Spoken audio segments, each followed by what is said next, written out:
For over 500 years, one empire ruled the known world. It stretched from the deserts of Africa to the cold shores of Britain. Its legions were feared, its culture admired, and its power seemingly endless. But in the year 476 AD, that empire, Rome, fell. What happened? How does the world's greatest superpower collapse into chaos, ruin, and memory? In this video, we'll go beyond the surface. We'll uncover the political rot, economic breakdowns, foreign invasions, and cultural shifts that led to Rome's ultimate fall. Because the fall of Rome wasn't just a moment, it was a slow collapse that echoes into today. To understand the fall of Rome, we must first understand what made it great. Rome began as a small settlement on the banks of the river Tiber in 753 BC. According to legend, it was founded by twin brothers, Romulus and Remus, raised by a she-wolf. By 509 BC, Rome had thrown off its kings and formed a republic, governed by elected senators and magistrates. This was a radical idea for its time, a government of the people, by the people. But the republic was no stranger to war. Through centuries of conquest, from the Punic Wars against Carthage to campaigns in Gaul, Rome grew from a city-state into an unstoppable force. In 27 BC, after years of civil war, Rome transitioned from a republic to an empire. Octavian, Julius Caesar's adopted son, became the first emperor. He took the name Augustus, and Rome entered its golden age. At its peak under Emperor Trajan in 117 AD, the Roman Empire stretched over 5 million square kilometers, from northern Britain to the Persian Gulf, from Spain to Egypt. Over 250,000 miles of roads connected the empire, built with such precision that many are still used today. "All roads lead to Rome" wasn't just a saying, it was a fact. Rome's legions were the most disciplined and advanced military force of the ancient world. Highly trained, well-equipped, and ruthlessly efficient, they were the backbone of Roman power. The Romans engineered aqueducts that carried water across mountains, built the Colosseum, a stadium that held 50,000 people, and constructed cities with bathhouses, forums, and temples. Roman law laid the foundation for legal systems in the Western world. Ideas like innocent until proven guilty and the right to a fair trial came from Roman courts. Rome wasn't just a military machine, it was a civilization of builders, lawmakers, and dreamers, a beacon of order, culture, and dominance. But no empire lasts forever, and beneath the surface of Rome's grandeur, the cracks had already begun to form. By the late 3rd century, the Roman Empire was vast, too vast. The empire faced constant invasions at its borders. Internally, it was plagued by economic crises, food shortages, and civil wars. Dozens of emperors rose and fell, often murdered by their own guards.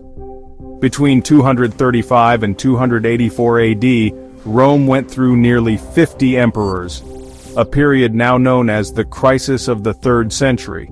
Stability was collapsing. Then came a reformer, Emperor Diocletian. In 285 AD, he made a bold decision to divide the empire. Diocletian created the Tetrarchy, rule by 4. 2 emperors and 2 junior emperors would each govern a portion of the empire to better manage its size and threats. But this division, while practical in the short term, planted seeds of future disunity. In the early 4th century, another powerful figure emerged, Constantine the Great. After securing power through military might, Constantine took another monumental step. In 330 AD, he established a new capital in the east, Constantinople, now Istanbul. Built on the site of Byzantium, Constantinople was strategically located, rich in trade, easy to defend, and far from the chaos of Rome. It would become the beating heart of the Eastern Empire. But as the East grew stronger, the West began to crumble.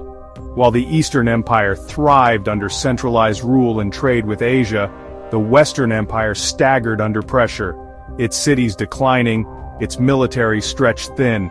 The division, meant to save Rome, instead created 2 very different destinies. One would endure for 1,000 more years. The other was heading toward collapse. While the Roman Empire appeared mighty on the outside, inside, it was rotting. The heart of Rome was infected, not by enemies but by its own leaders.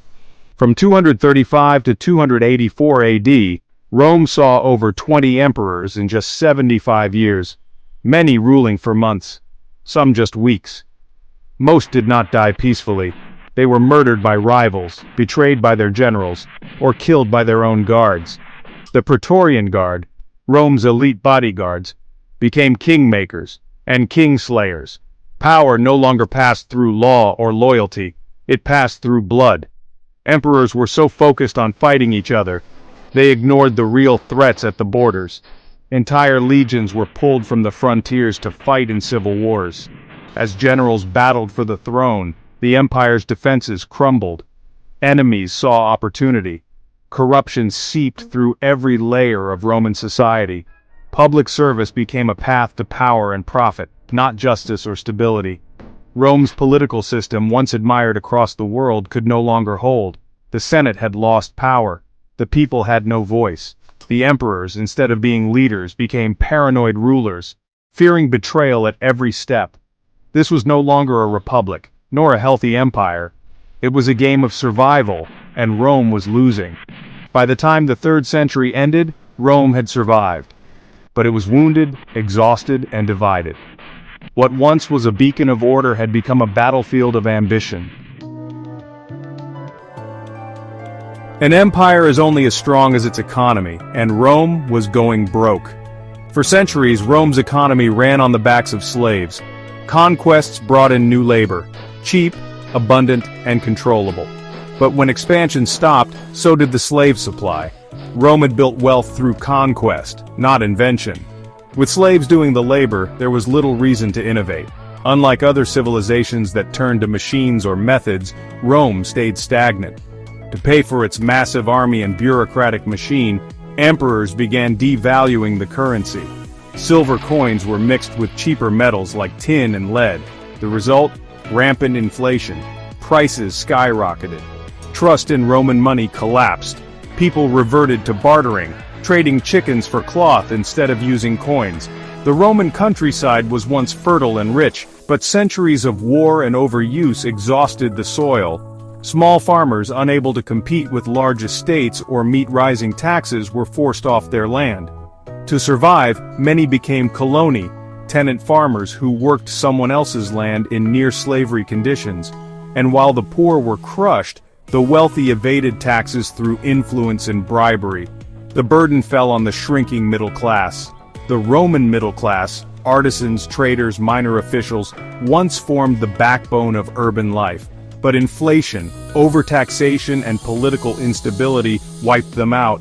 The rich hoarded land and gold, the poor starved, and the middle class, they vanished, taking with them the heart of Rome's economy. Without innovation, with a broken currency, and a vanishing tax base. The empire's financial engine had failed. And as money dried up, so did loyalty, services, and ultimately, Rome's power to endure. Rome's army once marched unchallenged across continents, but by the 4th century, the empire's sword had dulled. Desperate for manpower, Rome increasingly turned to foreign mercenaries, the foederati. These were tribes invited to fight on Rome's behalf in exchange for land, gold, or simply the promise of peace. Many of these fighters were Germanic, Visigoths, Franks, Vandals, fierce warriors but not truly Roman. While they bolstered numbers, they brought with them divided loyalties, often fighting only when it suited them. Some would later turn on the empire that hired them. The traditional Roman soldier had once been a citizen, loyal to Rome, its ideals, its glory. But by the late empire, service had become a burden. Pay was unreliable, equipment was poor, and morale was crumbling. Without a cause to believe in, Roman soldiers fought for gold, not glory. When the coin ran dry, so did their allegiance. Rome was spending a staggering portion of its budget on defense. Not growth, not infrastructure, just trying to hold the borders, hiring mercenaries, supplying distant legions, and rebuilding after defeats. It all drained an already crumbling economy. To pay for war, taxes rose sharply. But the people were too poor to pay, creating a vicious cycle of debt, resentment, and rebellion. In 378 AD, the Roman Empire faced one of its darkest hours, the Battle of Adrianople. Emperor Valens, underestimating the Visigothic threat, charged in without waiting for reinforcements. The result? A catastrophic defeat. Over 10,000 Roman soldiers were slaughtered. Valens himself was killed, his body never found. This wasn't just a battle, it was a warning shot. Rome was no longer invincible. With no loyalty, no gold, and no strategy, Rome's military, once its pride and shield, had become its greatest liability. And as enemies pressed in, Rome lacked the strength and the unity to push back. Rome wasn't destroyed in a single moment, it crumbled in waves, each invasion striking deeper than the last, until finally, there was nothing left to defend. In 410 AD, something unthinkable happened. Rome, the eternal city, fell. The Visigoths, led by their king Alaric, had once been allies, even mercenaries, for the Roman Empire. But after years of broken promises and mistreatment, they turned. On August 24, 410 AD, the Visigoths sacked the city of Rome. The first time in 800 years an enemy had breached its walls. The world was shocked. Christian chroniclers said, "The light of the world has gone out." Rome would face another humiliation 45 years later, this time at the hands of the Vandals, a fierce tribe from North Africa. The Roman emperor had been murdered. Diplomacy failed. The Vandals saw weakness, and they acted. In 455 AD, they sacked Rome in a devastating raid. Though churches were spared, everything else was stripped. The word vandalism would forever carry their name. And then came Attila the Hun, the most feared man in Europe. A warlord from the east, he commanded an army of tens of thousands. To the Romans, he was more than a threat. He was a mythic terror, the scourge of God. In 452 AD, Attila marched toward Rome, but miraculously, perhaps due to diplomacy, famine, or disease, he turned back. Rome was spared, but the fear lingered. By 476 AD, Rome was barely Roman. The Western Empire had become a patchwork of warlords, foreign generals, and forgotten emperors. The last straw came when a Germanic chieftain, Odoacer, overthrew the young emperor Romulus Augustulus, a teenager with no real power. Odoacer didn't even bother to name a new emperor. Instead, he declared himself King of Italy. And just like that, the Western Roman Empire was no more. From mighty legions and marble forums, to ruins and rubble. The invasions didn't just break Rome's walls, they shattered its legacy. But while the West fell, the East would carry the torch, for a little while longer. As Rome's body weakened, so did its spirit change. A silent revolution was reshaping the empire, not with swords, but with faith. Once a persecuted sect, Christianity rose from the shadows, spreading across all classes, especially among the poor and enslaved. By the 4th century, it had begun displacing the ancient Roman religion. The worship of Jupiter, Mars, and Venus faded, replaced by the cross and the gospel. Some historians argue this shift led to a loss of traditional Roman values, such as civic duty, martial virtue, and loyalty to the state, all replaced by a focus on the afterlife. In 312 AD, Emperor Constantine claimed to see a divine sign, a cross in the sky with the words in this sign, "Conquer."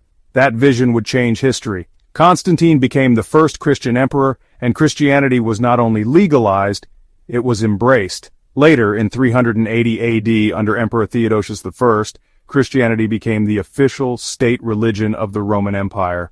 The temples of the old gods were closed, pagan practices were banned, a new spiritual order had taken hold. As Christianity grew in power, so did its leaders.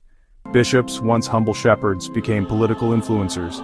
The question arose, was the emperor chosen by the Senate or by God? Rome's unity began to shift. No longer around the emperor or the army, but around the church. This led to conflicts. Church and state clashed over law, morality, and authority, creating divisions inside an empire already crumbling from the outside. Rome had once conquered the world with legions, but in its final centuries, it was faith, not force, that defined its fate. And as the Western Empire collapsed, it was the Catholic Church that would preserve Roman memory, becoming its spiritual heir in the centuries to come. While the Western Roman Empire crumbled into chaos, a powerful remnant survived and thrived in the East. This was the Byzantine Empire, the continuation of Rome, reborn with a new capital, a new strength, and a new future. Unlike its Western counterpart, the Eastern Empire was built on a solid foundation. While the West struggled with poverty and inflation, the East enjoyed trade routes with Asia, Africa, and the Mediterranean. Constantinople, the Eastern capital, became a global hub of commerce, wealth, and culture. Governance in the East was far more centralized and efficient.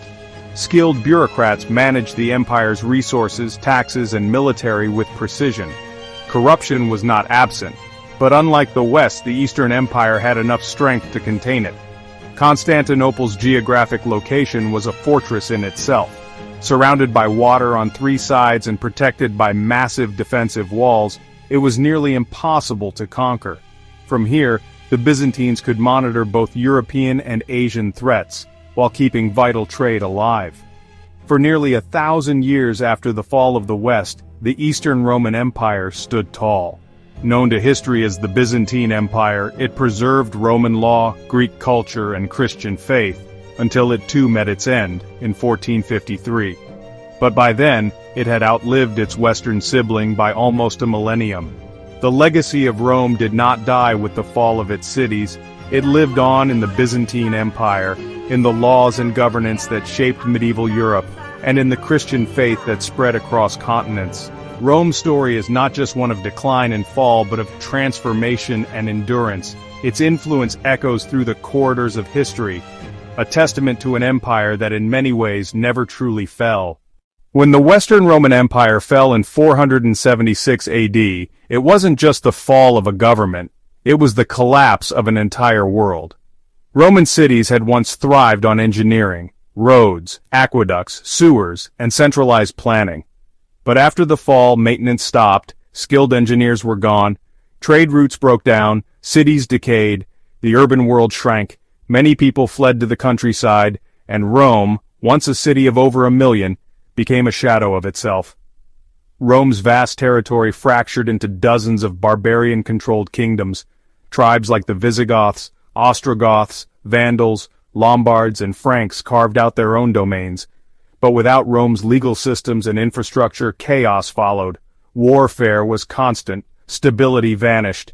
It was a new world, one where might replaced law and warriors ruled over peasants. Amid this vacuum of power, one institution rose above the ruins, the Catholic Church. The Church became the spiritual and political anchor for millions. Monasteries preserved knowledge, popes guided kings, bishops held real power, and from this new order emerged a new system: feudalism. Lords offered land in exchange for loyalty, knights protected villages, peasants toiled the fields. This became the new structure of medieval Europe, a decentralized world where land, not law, was king. The fall of Rome plunged the West into what we now call the Dark Ages, a time of struggle, fragmentation, and survival. But even in the darkness, new civilizations slowly began to form, built on the ruins of an empire that once ruled the world. Though the Roman Empire fell, its shadow still stretches across the modern world. Roman law became the foundation of Western legal systems. Concepts like innocent until proven guilty, contracts, property rights, all trace back to Roman jurisprudence. Even today, civil law systems in Europe and Latin America are built upon the ancient Roman legal code. Rome's architectural genius continues to shape the world. From their arches and domes to their roads, concrete, and city planning, modern stadiums, government buildings, and even churches owe their design DNA to Roman blueprints. Latin, Rome's language, may be called a dead language, but it's very much alive in modern languages like Spanish, French, Italian, Portuguese, and Romanian. Over 60% of English vocabulary has Latin roots. Even scientific and legal terms are rooted in the language of Caesar and Cicero. Rome also shaped political ideas. Citizenship, representation, senates, checks and balances, all were part of Roman republicanism. Many modern democracies, including the United States, borrowed heavily from Rome's republican ideals. But here's the haunting question. If Rome, the greatest superpower of its time, could collapse from within, could it happen again? Economic inequality, political division, overextension, cultural decay, foreign threats. These were not just Roman problems, they are modern warnings. History doesn't repeat, but it often rhymes, and the fall of Rome may still echo in the halls of today's empires. The legacy of Rome lives on, in our laws, our languages, our cities, and perhaps our future. So, why did the Roman Empire fall? It wasn't just one blow. Rome fell piece by piece, over centuries. Each problem alone might have been survivable. Together, they became fatal. Rome didn't fall in a day. It took centuries of cracks, small at first, to bring down an empire that once ruled the known world. Political corruption eroded trust in leadership. Economic inequality sowed seeds of discontent. Military overreach drained resources. Cultural decay weakened societal bonds, and foreign invasions exploited these vulnerabilities. It was a perfect storm of internal decay and external pressures, and if history teaches us anything, it's that no power is immune to collapse. We live in a world where political division, economic disparity, cultural shifts, and external pressures still exist. Rome's fall isn't just a history lesson, it's a mirror. So here's the big question for you. Do you think any modern country is repeating Rome's mistakes? Comment below, we want to hear your thoughts. And if you found this video insightful, like, share, and subscribe for more deep dives into history that still matters today.